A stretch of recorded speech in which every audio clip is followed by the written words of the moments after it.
আল্লাহ নবী হাদিসের মধ্যে বলেন, ওয়া ইন্নাল কাফিরা, কাফের বান্দা ইদা হুদিরা, যখন তার মরণ উপস্থিত হয়ে যায়, বুশিরা বিউকুবাতিহি, আল্লাহ তার শাস্তির দুঃসংবাদ দিয়ে দেয়, ওয়া আযাবিল্লাহ, কবরের মধ্যে তার শাস্তি হবে এই দুঃসংবাদ দেওয়া হয়, হাশরে তার শাস্তি হবে এই দুঃসংবাদ দেওয়া হয়।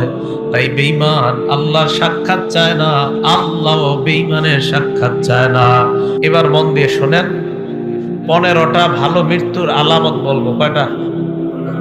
খুব মন দিয়ে শুনবেন। 15টা ভালো মৃত্যুর আলামত বলবো। আজকে থেকে আল্লাহর কাছে বলবেন, আল্লাহ আমারে কোনো একটা আপনি দিয়ে দেন, ঠিক না? 15টা। 1 নাম্বার, আবু দাউদ শরীফের হাদিস, 3116 নাম্বার হাদিস, 3116 নাম্বার হাদিস আবু দাউদের।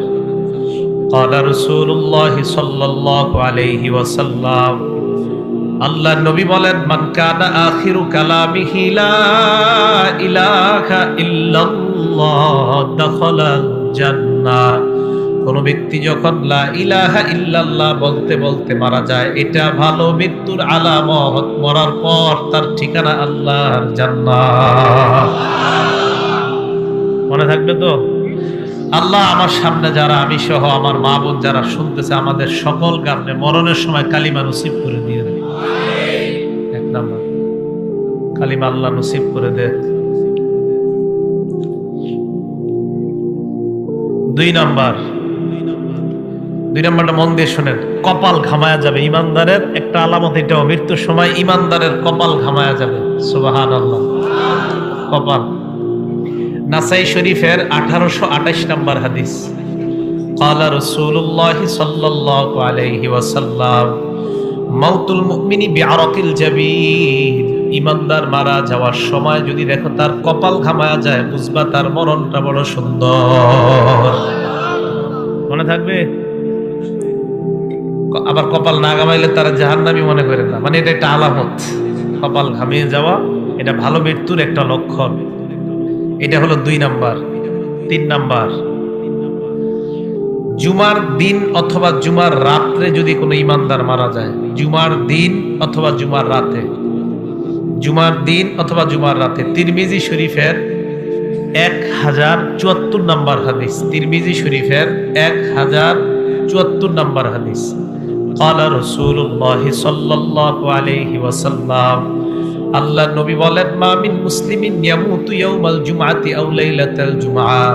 কোন মুসলমান যদি বৃহস্পতিবার রাত, বুঝেন, বৃহস্পতিবার রাত সূর্য ডুবার পর থেকে, বৃহস্পতিবার সূর্যটা ডুবে যাওয়ার পর থেকে জুমার রাত শুরু হয়ে যায়। বৃহস্পতিবার সূর্যটা ডুবার পর থেকে জুমার রাত শুরু হয়ে যায়।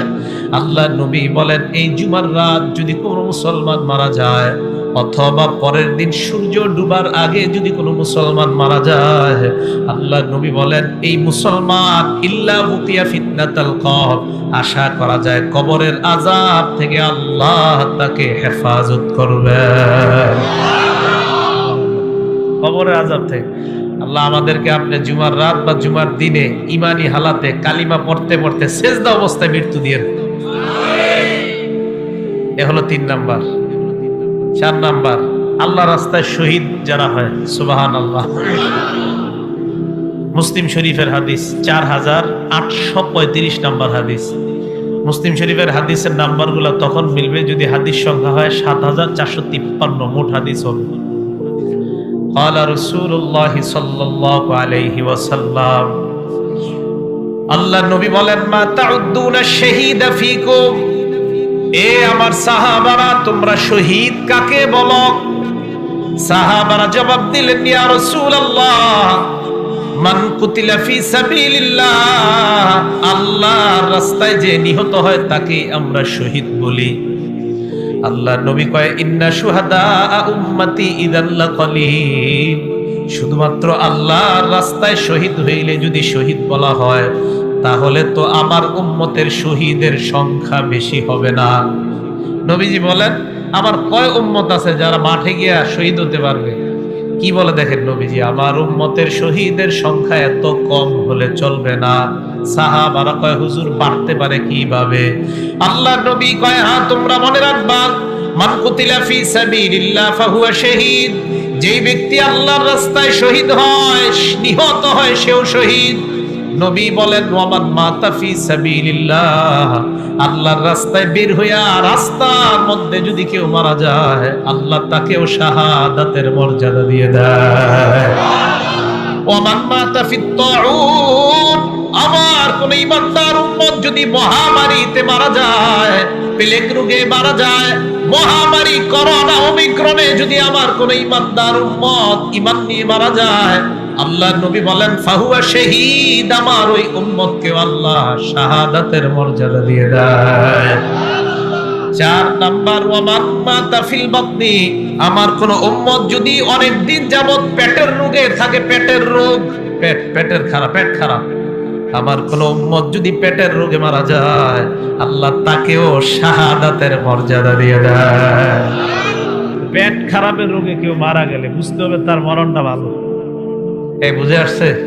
মহামারীতে মারা গেলে ইমানদার, বুঝতে হবে মরণটা ভালো। ইমানদার পেট খারাপ অবস্থায় মারা গেলে বুঝতে হবে তার মরণটা ভালো। ইমানদার আল্লাহর রাস্তায় মারা গেলে বুঝতে হবে তার মরণটা ভালো। আল্লাহ আমাদের সকলকে শাহাদাতের মর্যাদা দান করেন। 5 নাম্বার, আপনি কোন দেয়ালের নিচে দাঁড়ায় রয়েছেন, একটা ওয়ালের নিচে দাঁড়ায় রয়েছেন, একটা ডাব গাছের নিচে দাঁড়ায় রয়েছেন, একটা তাল গাছের নিচে দাঁড়ায় রয়েছেন, তাল পুইরা আপনি মারা গেছেন, ডাব পুইরা আপনি মারা গেছেন, দেয়াল আপনার মাথায় পুইরা আপনি মারা গেছেন। আজিমপুরে জিহাদ নামে একটা ছেলে কিছুদিন আগে আপনার দেয়াল পরে মারা গেছে। তা আপনারা এরকম কোন দেয়ালের নিচে দাঁড়িয়ে আছেন, মারা গেছেন। বুখারী শরীফের 652 নম্বর হাদিস, ক্বালা রাসূলুল্লাহ সাল্লাল্লাহু আলাইহি ওয়াসাল্লাম, আল্লাহর নবী বলেন সাহিবুল হাদা, আমার উম্মতের কোন ব্যক্তি যদি দেয়াল ধসে অথবা কোনো কিছু ধসে তার উপর পড়ে আর সে মারা যায়, আল্লাহ আমার এই উম্মতটাকেও শাহাদাতের মর্যাদা দিয়ে দেয়। বুঝতে হবে ভালো মৃত্যু। 6 নাম্বার, আল্লাহর নবী বলেন, ইবনে মাজাহ হাদিস নাম্বার 2803 নম্বর হাদিস, 2803 নম্বর হাদিসের বর্ণনা, নবী বলেন আল মারআতু তামুতু বিজুমাইন শাহাদা, আমার কোন উম্মতের মহিলা পেটের মধ্যে বাচ্চা ধারণ করার পর, পেটের বাচ্চার বয়স হয়ে গেছে 6 মাস, 7 মাস, 8 মাস, 9 মাস, 10 মাস, পেটে বাচ্চা থাকা অবস্থায় যদি ওই মহিলাটা মারা যায়, অথবা বাচ্চা প্রসব করার সময় যদি মারা যায়, আল্লাহ এই মহিলাকেও শাহাদাতের মর্যাদা দিয়ে দেয়। একটা মহিলা পেটে বাচ্চা, 7-8 মাসে মহিলাটা মারা গেছে, তো বুঝতে হবে মহিলাটার মৃত্যু ভালো একটা লক্ষণ। এলো 6 নাম্বার। 7 নাম্বার, নাসাই শরীফের 1846 নম্বর হাদিস, নবীজি বলেন সাহিবু জাতিল জামবি শাহীদ, আমার কোন উম্মতের যদি বিষ ফোড়া হয়, সুবহানাল্লাহ, কি ফোড়া? বিষের জ্বালায় টিকতে পারতেছে না, বিষ ফোড়া এত পরিমাণ হয়, অপারেশন হয়, আবার বিষ ফোড়া হয়, আবার অপারেশন, আবার বিষ ফোড়া, বারবার বিষ ফোড়া, এই বিষ ফোড়ার বিষের আঘাতে আমার উম্মত যদি মারা যায়, আল্লাহর নবী কয় আমার এই উম্মতকেও আল্লাহ শাহাদাতের মর্যাদা দিয়ে দেয়। বিষ ফোড়া, এই কথা মনে থাকবে আপনাদের।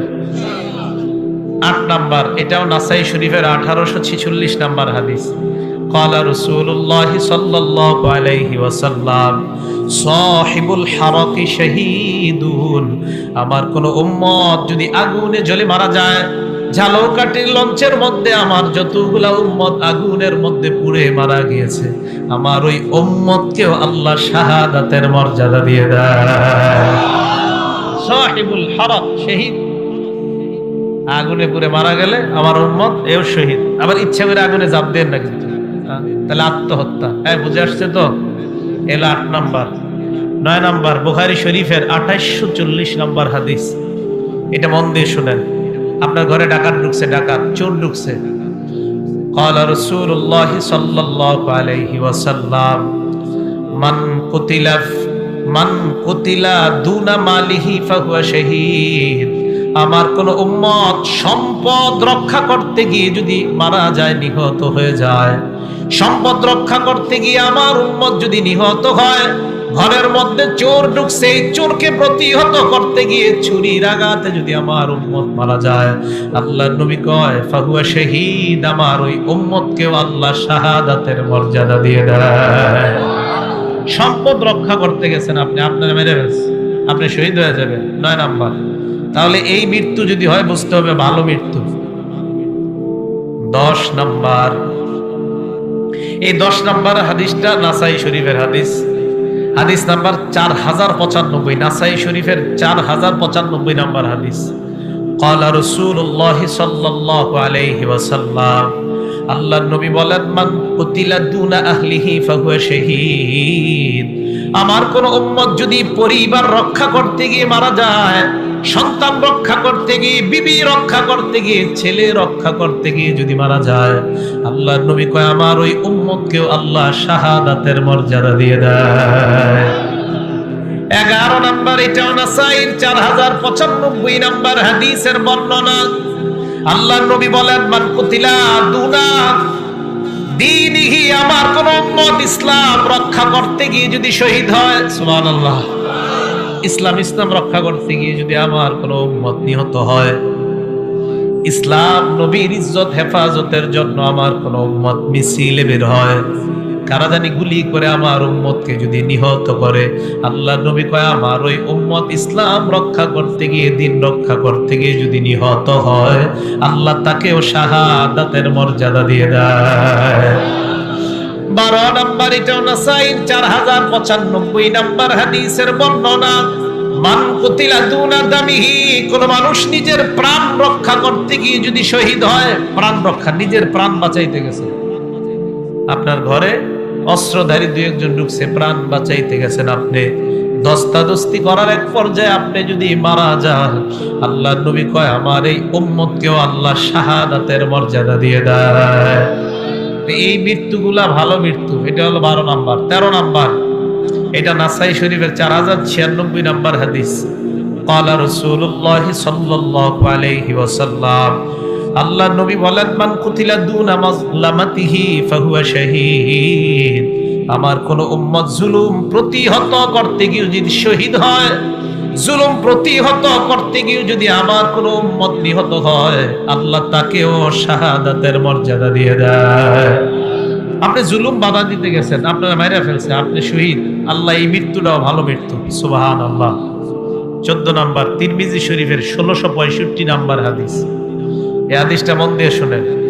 রিবাতু ইয়াউমিন ফি সাবিলিল্লাহি আফযালু রুব্বামা ক্বালা খায়রুম মিন সিয়ামি শাহরিন ওয়া কিয়ামিহি।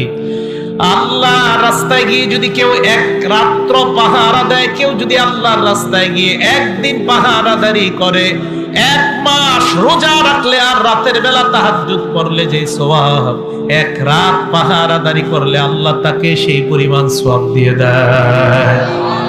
এই পাহারাদারি করতে গিয়ে নবী বলেন আমার কোন উম্মত যদি মারা যায়, নিহত না, এমনি মারা গেছে, মানে এমনি মারা গেছে, পাহারাদারি করতে গিয়ে আল্লাহর রাস্তায় এমনি মারা গেছে, নবীজি বলেন ওই উম্মত যদি এমনি মারা যায়, ওয়াকিয়া কি কয় দেখেন নবীজি, ওয়াকিয়া আযাবাল কবরি, আমি নবী বলে দিলাম তাকে আল্লাহ কবরের আযাব থেকে আল্লাহ হেফাজত করে নেবেন।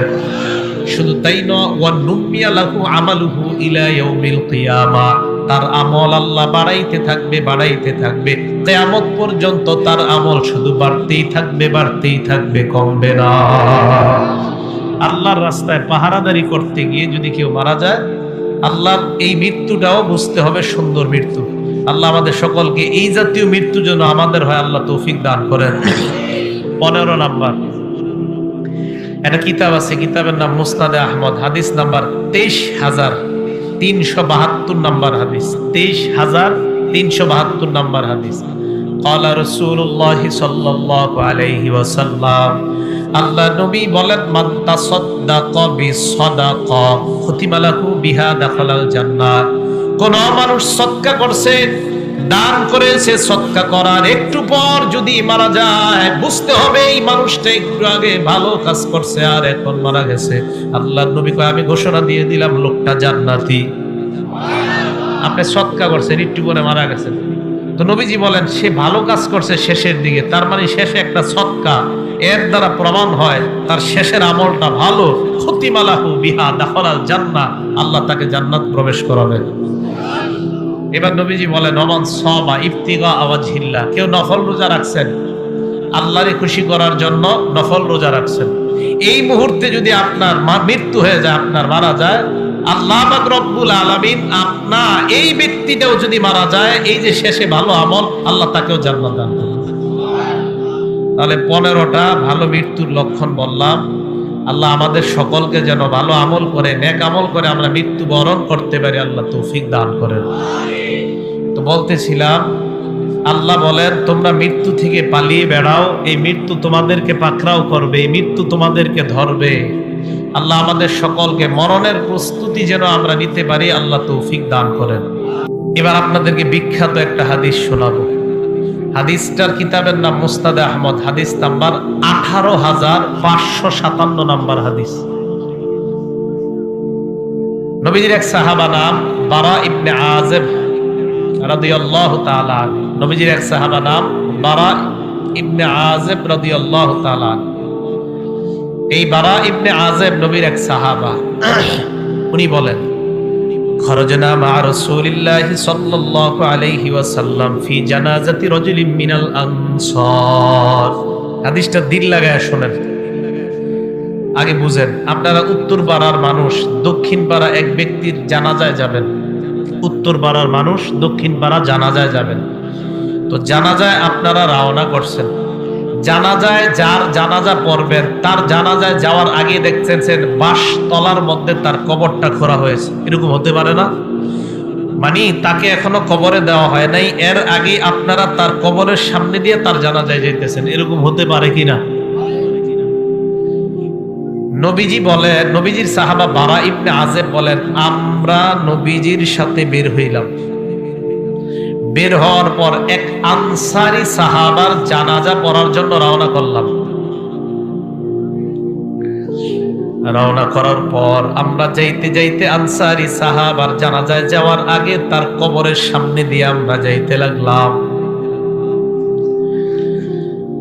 আনসারী সাহাবার জন্য যেই কবরটা খোঁড়া হয়েছে, গর্ত করা হয়েছে, ওই কবর দেখার পর আল্লাহর নবী কবরের সামনে বসে গেছে। কবরের সামনে নবীজি বসে গেছে। সাহাবারা বলেন, ওয়াজালাসনা হাওলা, আমরাও নবীর সামনে, তার সামনে কবরের পাশে বসে গেলাম। আপনারা সামনে যেইভাবে বসা, সাহাবারা কয় আমরা এইভাবে বসলাম। বসার পর নবীর দিকে আমরা তাকায় রইলাম। চেহারাটা এইদিকে তাকান, আল্লাহ নবীর হাতে একটা লাঠি, নবীর হাতে একটা লাঠি, ফিয়াদিহি উদুন, একটা লাঠি, ইয়ানকুতু বিহি ফিল আরদ, এই লাঠি দিয়া জমিনের মধ্যে নিচের দিকে তাকায় আঁকা আঁকি করতেছে। অনেক সময় মুরব্বী যাদের হাতে লাঠি থাকে, এদের সাথে যদি রাস্তায় দাঁড়ায় দাঁড়ায় কথা বলেন, এমনি মনের অজান্তে দেখবেন লাঠি দিয়ে আঁকতেছে মাটিতে। এটা হয় কিন্তু আমাদের নবীজির হাতে একটা লাঠি, এই লাঠি দিয়া এইভাবে মাটিতে আঁকা আঁকি করতেছে, বসা বসা। সাহাবারা বলেন আমরা এমন ধীরস্থির ভাবে বসা, কান্না আলা রুসিনা আত-তায়র, আমাদের মাথার উপরে যদি পাখিও বসে আমরা টের পাবো না, এমন সুন্দরভাবে বসে রয়েছে, চুপচাপ বসা। কিন্তু আমরা টেনশনে আছি, কিরে নবীজি একটু উপরে তাকায় না, খালি এমনি রয়েছে, উপরে তাকায় না, এভাবে আছে, উপরে তাকায় না। সাহাবা বলেন, ফারফা রাসাহু, হঠাৎ আল্লাহ নবী উপরে মাথা উঠাইলেন। আমরা নবীর দিকে এক দৃষ্টিতে এইভাবে তাকায় রইলাম। মাথা উঠানোর পর কবরের দিকে আল্লাহর নবী তাকাইলেন, তাকায় বললেন, এ সাহাবাদের দল,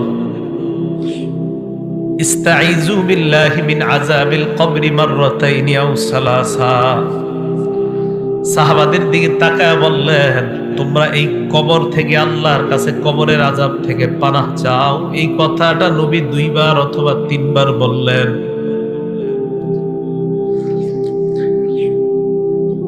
সাহাবাদেরকে আল্লাহ নবী কেন বললেন? কারণ কবর এমন একটা ভয়ঙ্কর জায়গা।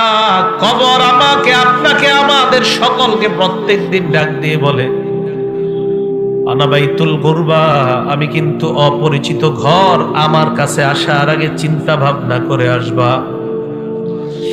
আনা বাইতুল ওয়াহদা, আমি একা থাকার ঘর, আমার কাছে আসার আগে চিন্তা ভাবনা করে আসবা। আনা বাইতুদ দুদ, আমি পোকামাকড়ের ঘর, আমার কাছে আসার আগে চিন্তা ভাবনা করে আসবা। আনা বাইতুত তুরাব, আমি মাটির ঘর, আমার কাছে আসার আগে চিন্তা ভাবনা করে আসবা। মুসলমান মাটির উপর যখন একটা দৌড় দেন, সাবধানে দৌড় দিবেন। এক বর্ণনায় পাওয়া যায়, জমিনের উপর যারা জোরে জোরে চলে, হতে পারে এর কারণে কবর তার সাথে ভয়ঙ্কর আচরণ করবে। কবর বলবে, আমার পিঠের উপর বড় ধম্ব বরে তুমি চলেছিলা, আজকে আমি কবরের আচরণ তুমি লক্ষ্য করতে পারবা। এক বর্ণনায় কবর এমন চাপ দিবে, চাপ দেওয়ার পর আপনার দুই পাশের সিনার হাড্ডিগুলা একটা আরেকটার মধ্যে ঢুকে যাবে। নবী বলেন, কবর থেকে তোমরা পানাহ চাও, কবরের আযাব থেকে পানাহ চাও। কথাটা নবী দুইবার অথবা তিনবার বললেন। এবার আল্লাহ নবী কয়, জানোনি কেন? ফাইন্নাল আবদাল মুমিনা ইযা কানা ফি ইনকিতাইম মিনাদ দুনিয়া ওয়া ইকবালিম মিনাল আখিরাহ, মুমিন যখন দুনিয়া থেকে বিদায় নেওয়ার সময় হয় আর আখিরাতের দিকে যখন মুমিন রওনা করা শুরু করে দেয়, নাজালাত ইলাইহি মালাইকাতুম মিনাস সামা বিদুল ওয়ুজুহ, সুন্দর চেহারাওয়ালা আল্লাহর হাজার হাজার ফেরেশতারা ওই ঈমানদারের আত্মাকে স্বাগত জানানোর জন্য উপস্থিত হয়ে যায়। ঈমানদার বিদায় নিবে, সুন্দর চেহারা বিশিষ্ট হাজার হাজার ফেরেশতারা ঈমানদারের সামনে আসে। আসার পর দেখেন, আপনারা দেখবেন যদি কোনো মুমিন মারা যায়, মারা যাওয়ার সময় কিন্তু আমরা একটু অনেক সময় বুঝতে পারি যে এই লোকটা মারা যাইতে পারে। আছে মুমূর্ষ, মানে মুমূর্ষ রোগী যারে বলি।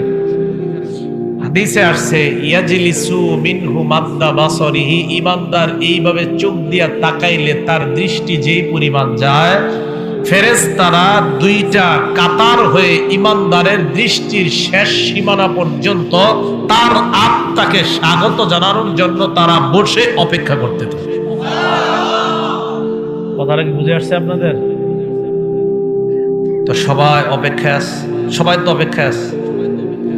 হাত্তা ইয়াজিআ ইলাইহি মালাকুল মাউত, মরণের ফেরেশতা তার কাছে এসে যায়। জোরে বলেন, কোন ফেরেশতা? মালাকুল মাউতের নাম কি? কয় জিবরাইল। মালাকুল মাউতের নাম কি? আজরাইল। যদি আমার কাছে আসে, আপনার কাছে আসে, এক সময় যদি বাংলাদেশের 10 জন মারা যায়, আমেরিকার 10 জন, পাকিস্তানের 10 জন, ভারতের 10 জন যদি একই সময় মারা যায়, আজরাইল কোন দেশে আছে? হ্যাঁ, সব জায়গায়। হ্যাঁ, সব জায়গায়। এটা বিপদের প্রশ্ন কিন্তু। হ্যাঁ, সবাই মন দিয়ে শোনেন। আমাদের দেশে 10 জন, পাকিস্তান 10 জন, ভারত 10 জন, ইন্দোনেশিয়া 10 জন, অস্ট্রেলিয়া 10 জন একই সময় মারা গেছে। আজরাইল কোন জায়গায় আছে? এক জায়গাতে কেমনে? কোরআনে আইছে মালাকুল মাউত তার কাছে আসে। কে বলছে? তার আন্ডারে আছে। আপনি বলছেন? সাহস করে কর না। আচ্ছা, আপনি বলছেন? মাশাআল্লাহ। সবাই বলেন মাশাআল্লাহ। অনেক সময় কেউ কিছু কইলে ডরে কইতেছে না, পরে আবার এই ব্যাপারে আর একটা হাদিস শোনাই দিই। উনি যে ডরে কইতেছে নাই, এক সাহাবা নবীজি সাল্লাল্লাহু, এটা কিন্তু আমাদের বিষয়বস্তু না, ওনার কারণে আর কি, উনি যে ডরে কয় নাই, তো ডরে না করার একটা ফায়দা আছে, এটা বলি। এক সাহাবা নবীজি যখন নামাজ থেকে উঠছে, উঠার পরে বলছে সামি আল্লাহু লিমান হামিদা। বলেন তো আপনারা, আমরা কি বলি? আমরা পিছন থেকে এক সাহাবা বললেন, আল্লাহুম্মা রাব্বানা ওয়া লাকাল হামদ হামদান কাসীরান তাইয়িবান মুবারাকান ফীহ। সালাম ফিরানোর পর আল্লাহ নবী বললেন, সব সাহাবারা কমায়া বলছে, বাড়ায়া কে বলছে? তাড়াতাড়ি কও। যিনি বাড়ায়া বলছো তিনি বলো। এই জায়গায় একটা হাদিস মনে রাখবেন, আল্লাহ নবীকে সাহাবারা বলছে, হুজুর আপনি কি আম করে দেখেন। মন দিয়ে শোনেন, ইবনে হাজার আসকালানী ওই কথাটা লেখছে, আল্লাহ নবী কয় আমি সামনে থেকে যেমন দেখতে পাই পিছন থেকেও সুন্দরভাবে আল্লাহ ওই মুহূর্তে তোমাদেরকে দেখা দেয়। এই কে বলছো বলো? আর কেউ কয় না, শিকারি আহে না। নবীজি বললেন সাহস করে বলো কে বলছো। তো এক সাহাবা আস্তে আস্তে, হুজুর আমি। নবীজি কয় তুমি বলছো? কয় হ্যাঁ। কয় সাহস করে বলে ফেলো। কয় জি হুজুর আমি বলছি। আল্লাহ নবী কয় তুমি এত সুন্দর একটা তাসবিহ পাঠ করছো, তোমার এই তাসবিহাত, এই সওয়াব আল্লাহর কাছে নেওয়ার জন্য প্রায় 30 জনের কাছাকাছি ফেরেশতা লড়াই করতেছে, কার আগে কে তোমার সওয়াব আল্লাহর কাছে নিয়ে যাবে। যারা মাঝে মাঝে কইলেন সাহস করে কইবেন আমি, এটা কইলে লস নাই। দেখছেন মালাকুল মাউত লিডার একজন আজরাইল, ওনার অধীনে অসংখ্য অগণিত কাজ করে। বুঝে আসছে তো? তাই একজন কইয়া লাইছে আপনাদেরকে রক্ষা করছে, উনি আপনাদের মান সম্মান রাখছে। তো মালাকুল মাউত একজন আজরাইল, উনি লিডার, ওনার অধীনে কোটি কোটি ফেরেশতা কাজ করে। সুবহানাল্লাহ। মালাকুল মাউত তার সামনে আসার পর ওই যে ইমানদার মারা যাবে তার একদম মাথার কাছে বসে, মাথার কাছে বসার পর ইমানদারকে ডাক দেয়, ইয়াতুহান নাফসুল হামিদা, হে প্রশংসনীয় আত্মা। সুবহানাল্লাহ। উখরুজি, তুমি বের হও, ইলা রাব্বিন রাদিন আনকি গায়রি গদবান, তুমি এমন রবের দিকে বের হও যে রব তোমার উপর সন্তুষ্ট, তিনি তোমার উপর অসন্তুষ্ট না। তাড়াতাড়ি তুমি বের হও। হাদিসে আসছে ইলা রাব্বিন রাদিন আনকি গায়রি গদবান ওয়া মাগফিরাতিম মিনাল্লাহ। ওই নফসটাকে মালাকুল মাউত বের করতে করতে কয় সুসংবাদ দিয়ে নাও, আল্লাহ তোমার জিন্দেগীর সব গুনাহগুলো মাফ করে দিয়েছে। আসো আসো। ইমানদারের আত্মাটা যখন বের করার পর মালাকুল মাউত আত্মাটা তার হাতের মধ্যে চোখের পলক পরিমাণও রাখতে পারে না। মালাকুল মাউত চায় আত্মাটা, ইমানদারের আত্মাটা আমি কারো কাছে দিব না, কিন্তু ইমানদারের সামনে হাজার হাজার ফেরেশতারা কয় আত্মা আমাদের কাছে দিয়ে দেন। আহারে ইমানদারের আত্মা নিয়ে কারাকারি লেগে যায়। কে ইমানদারের আত্মাটা নিবে এই নিয়ে কারাকারি লেগে যায়। বালিশে আজকে মাথাটা লাগায় চিন্তা করেন, আমার আপনার আত্মা এইভাবে হয় কি হয় না, চিন্তার বিষয়। ইমানদারের আত্মা সামনের ফেরেশতারা কয় আমাদের কাছে দিয়ে দেন। হাদিসের মধ্যে আসছে ফেরেশতাদের কাছে দুইটা জিনিস আছে।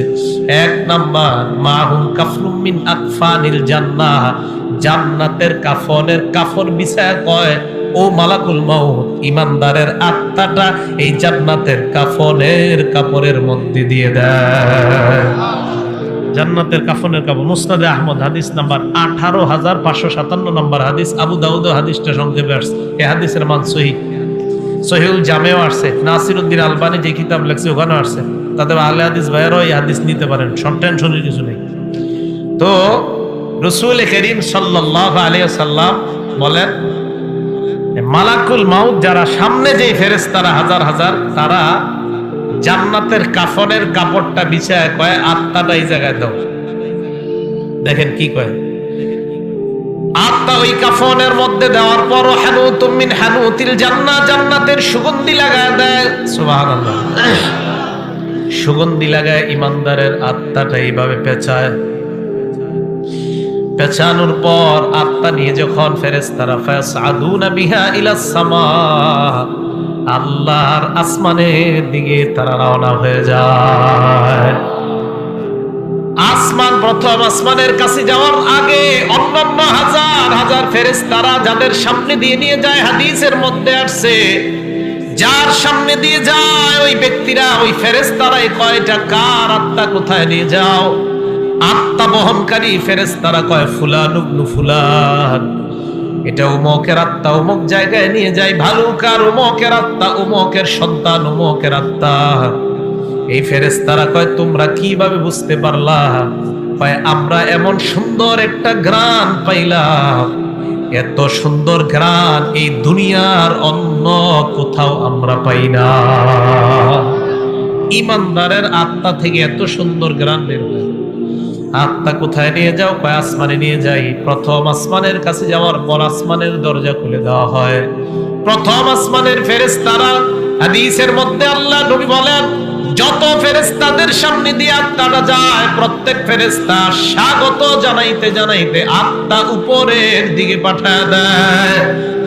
2 নাম্বার আসমান, 3 নাম্বার আসমান, এইভাবে 7 আসমানের উপর আত্মা যখন চলে যায়,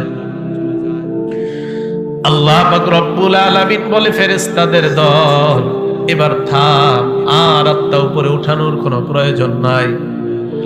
আল্লাহ তখন বলে উক্তুবু কিতাব আব্দি ফি ইল্লিয়িন, আমার বান্দার আমলনামা ইল্লিয়িনের মধ্যে তোমরা লিপিবদ্ধ করে দাও। ইল্লিয়িন একটা সুন্দর জগতের নাম। আমার বান্দার আমলনামা এই জগতের মধ্যে তোমরা লিপিবদ্ধ করে আমার বান্দাকে জান্নাতি ঘোষণা দিয়ে দাও। ইল্লিয়িনের মধ্যে আমলনামা দেওয়ার পর ভালো করে শুনবেন, ইমানদারের আত্মা 7 আসমানের উপর, আমরা দেহটাকে বাসতলায় নিয়ে দাফন করতেছি, ঠিক না? আমরা জানাজা দিলাম, জানাজা দেওয়ার পর যখন আত্মাটা আমরা নিয়ে যাই, দেহটা, এক বর্ণনায় আসছে ইমানদারের দেহ কবরে নেওয়া পর্যন্ত হাজার হাজার ফেরেশতারা কবর পর্যন্ত তাকে স্বাগত জানাইতে জানাইতে কবরের কাছে নিয়ে যায়। ইমানদারের আত্মা আমরা দাফন করলাম, দেহ দাফন করলাম, আত্মা আসমানের উপর। আল্লাহ পাক রব্বুল আলামিন বলে ফেরেশতাদের দল আমার বান্দার আত্মাটা কবরের মধ্যে তার দেহের মধ্যে ঢুকিয়ে দাও।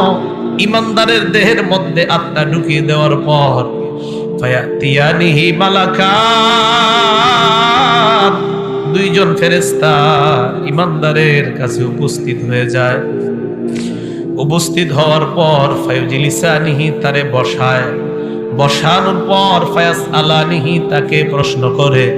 1 নাম্বার মার রব্বুকা, তোমার রবকে জবাব দাও।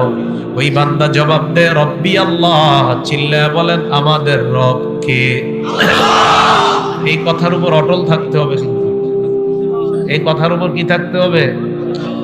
অটল কেন থাকতে হবে? সূরা হামিম আস-সাজদা 24 নাম্বার পারা 19 নাম্বার পৃষ্ঠা, সূরা হামিম আস-সাজদা আয়াত নাম্বার 30। এই সূরাটাকে সূরা ফুসসিলাত বলা হয়। আল্লাহ বলেন ইন্নাল্লাযীনা ক্বালু রাব্বুনাল্লাহ, নিশ্চয়ই যারা বলে আমাদের রব আল্লাহ, নিশ্চয়ই যারা বলে আমাদের রব আল্লাহ, সুম্মাস্তাকামু, এই কথার উপর অটল থাকে। জোরে বলেন কি থাকে? আওয়াজ দিয়ে বলেন আমাদের রব কে? আল্লাহ। রূহের জগতে আল্লাহ আমাকে আপনাকে আমাদেরকে প্রশ্ন করছে আলাস্তু বিরাব্বিকুম, আমি কি তোমাদের রব না?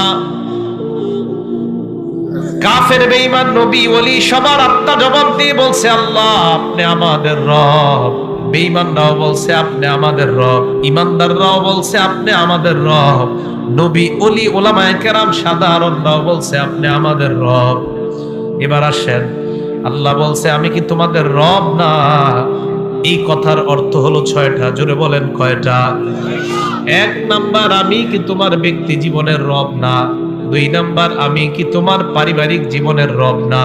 3 নাম্বার, আমি কি তোমার সামাজিক জীবনের রব না? 4 নাম্বার, আমি কি তোমার অর্থনৈতিক জীবনের রব না? 5 নাম্বার, আমি কি তোমার রাষ্ট্রীয় জীবনের রব না? 6 নাম্বার, আমি কি তোমার আন্তর্জাতিক জীবনের রব না? 1 নাম্বার, আমি তোমার ব্যক্তি জীবনের রব কিনা? আমি বলছি আল্লাহ আপনি আমার ব্যক্তি জীবনের রব। তাহলে ব্যক্তি জীবনে তুমি নামাজ কায়েম যদি করো, হক ভাবে চলো, তাহলে ব্যক্তি জীবনে আমাকে তুমি রক্ষা করলা। তুমি তোমার পারিবারিক জীবনে আমাকে রব মানেছো কিনা?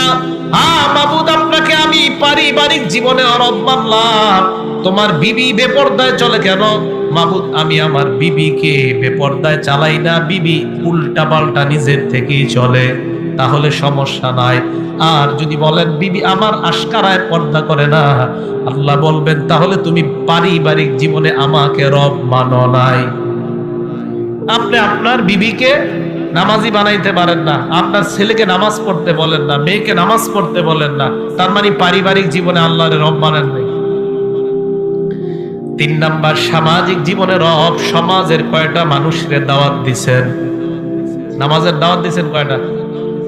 সৌদি আরবের হুজুরে আর খুঁজে ফতুয়া পায় না, তাবলিগ ওয়ালা করে বিরুদ্ধে ফতুয়া দিস। তাস খেলা, জুয়া খেলা, মদ বার হয়, সৌদি আরবে হালাল হালাল জুয়াখানা খুলছে। কি জুয়াখানা? নাম দিছে হালাল জুয়াখানা। তাস খেলা হয়, মদ হয়, জুয়া হয়। আর আমাদের দেশে রিয়াল খোর হুজুররা কয় খুব ভালো কাজ করেছে, অথচ তাস খেলা, জুয়া খেলা, গানের বিরুদ্ধে কথা কয় না। বুঝতে হবে এই রিয়াল খোর হুজুর যারা, এগুলারে সময়ে সময়ে চেনা যায় এরা আসলে হুজুর না, এরা ইসলামের লেবাসদারি মুনাফিক মার্কা শয়তান। সৌদি আরব আর কিছু খুঁজে পায় না, ফতুয়া দিয়ে দিল তাবলিগওয়ালারা ঠিক না, মায়েরা মানুষের পায়ে ধরে ধরে মসজিদে আনে, এরা ঠিক না। কি ঠিক? তাস খেলা ঠিক, জুয়া খেলা ঠিক। সৌদি আরবের এই সমস্ত ফতুয়া গণার টাইম নেই আমাদের, এদের গণার টাইমই নেই। আপনারা চিন্তা করেন না, আমাদের দেশে উলামায়ে কেরাম এমন আছে যারা ওই দেশে আলেমদেরকে গণাই ধরে না, বসতে বলেন এদেরকে গণাই পাত্তাই দেয় না, এইগুলা গণার মধ্যেই নেই। এরা ফতুয়া দেয়, কয় তাবলিগওয়ালারা ঠিক না, বেহক, এই হক। বই আবার টাস খেলবার ফতুয়া দিবা, তুমি ওই টাস খেলুন না ফতুয়া মার্কা আমাদের উলামায়ে কেরাম। আর আমাদের দেশের মুসলমান কেন, সারা পৃথিবীর মুসলমানরা ওই টাস খেলা মার্কা হুজুরদের ফতুয়া গ্রহণ করবে না, ফতুয়ার খুঁজে পায় না। তাবলিগওয়ালারা খারাপ। তো 3 নাম্বার সামাজিক জীবনের রব, মানুষের দূরে দূরে নামাজ আনে, এইটা ভাল লাগে না। 4 নাম্বার অর্থনৈতিক জীবনের রব কে বলেন? তাহলে সুদ খান কেন? অর্থনৈতিক জীবনে যদি রব হয় আল্লাহ, তাহলে সুদের কারবার কেন করো? 5 নাম্বার রাষ্ট্রীয় জীবনে রব কে বলেন? তাহলে রাষ্ট্রীয়ভাবে ইসলামের কোন মিছিল ডাক দিলে যাওয়ার জন্য সবাই রাজি আছেন কিনা? আন্তর্জাতিক জীবনে রব কে বলেন? আন্তর্জাতিকভাবে যদি আল্লাহ বা নবী অথবা ইসলামকে অপমান করা হয়, বাংলাদেশের মুসলমানরা মুসলমান হিসাবে আমরা প্রতিবাদ সর্বস্তরে জানাইতে রাজি আছি না? এটাই হবে 6 জীবনে রব মানা। মনে থাকবে তো?